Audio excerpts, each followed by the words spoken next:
Hello நண்பர்களே, உங்கள் அனைவருக்கும் இனிய காலை வணக்கம். இந்த நாளிலும் உங்களிடத்தில் பேச விரும்புகிற ஒரு வார்த்தை சங்கீதம் 115:12 வசனம். கர்த்தர் நம்மை நினைத்திருக்கிறார், அவர் ஆசீர்வதிப்பார்.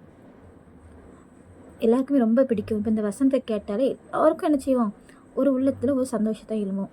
ஏன்னா ஆசீர்வதிப்பது எல்லாருக்குமே பிடிக்கும். ஏசப்பா ஆசீர்வதிக்க மாட்டாங்களா, என் வாழ்க்கையில் நன்மை கிடைக்காதா, என்னுடைய துன்பங்கள் தீராதா, என் வியாதிகள் குறையாதா அப்படின்னு சொல்லி வாழ்க்கையில் ஏதோ ஒரு ஆசீர்வாதத்தை நம்ம எல்லாருமே என்ன செஞ்சிட்ருக்கோம், கேட்டுட்ருக்கோம். இன்னைக்கு ஆண்டவர் உங்கள்கிட்ட சொல்கிறாரு, கர்த்தர் என்ன செய்கிறாரு, நம்மை நினைத்திருக்கிறார். இங்கே கேட்டுக்கொண்டிருக்கிற உங்களை யாரோ ஒருத்தருக்காக கூட நினச்சிடலாம்.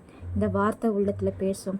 என்னையே யாராவது நினைக்கிறாங்களா, இல்லை என்னை நினைக்கிறதுக்கு ஆள் இருக்கா, நான் தனிமையிலே இருக்கேனே, இல்லைனா எனக்கு எவ்வளோ சொந்தங்கள் இருந்தாலும் நான் தனிமையை உணர்கிறேனே அப்படின்னு சொல்லி யோசிக்கிறீங்களா? இன்னைக்கு கர்த்தர் சொல்கிறாரு, கர்த்தர் உங்களை என்ன செஞ்சுருக்காரு, நினைத்திருக்கிறாரு. நினைத்தபடியினால் அவர் நிச்சயமாக நினச்சாரு, ஆசீர்வதிப்பார். அதனால் அன்பு பிள்ளைகளை சோர்ந்து போகாதீங்க. அவர் உங்களை நினைத்திருக்கிறாரு. உங்களுக்கு யாரும் இல்லைன்னு நினைக்காதீங்க.